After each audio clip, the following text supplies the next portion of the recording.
पाऊस पाणी संदर्भातल्या टॉप 9 बातम्या पाहूयात। उजनी आणि वीर धरणाच्या पाणलोट क्षेत्रामध्ये दमदार पाऊस, दोन्ही धरणातून 60,000 क्युसेकनं पाण्याचा विसर्ग। पंढरपुरातील ब्रिटिशकालीन ऐतिहासिक पूल पुंडलिक मंदिर पूर्णतः जलमय।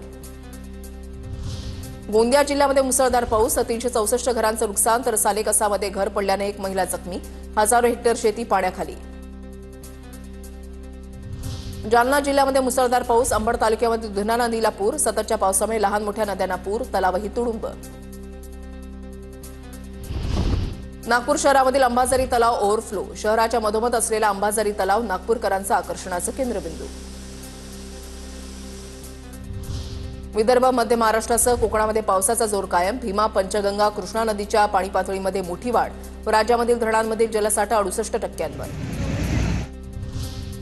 गंगापूर धरणातून 603 क्युसेकनं विसर्ग सुरू, पाणलोट क्षेत्रामध्ये 2 दिवस संततधार पाऊस, धरण 62% भरलं, गोदाघाट परिसरातील स्थानिकांना सतर्कतेच्या सूचना।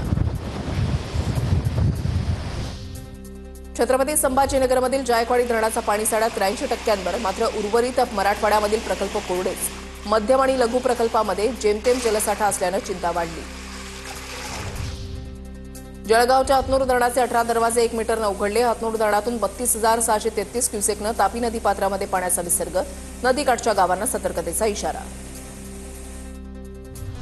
धुळ्यामधल्या पांझरा नदीला पूर, अक्कलपाडा धरणातून 5,000 क्युसेकनं पाण्याचा विसर्ग, नदीकाठच्या नागरिकांना सतर्कतेचा इशारा।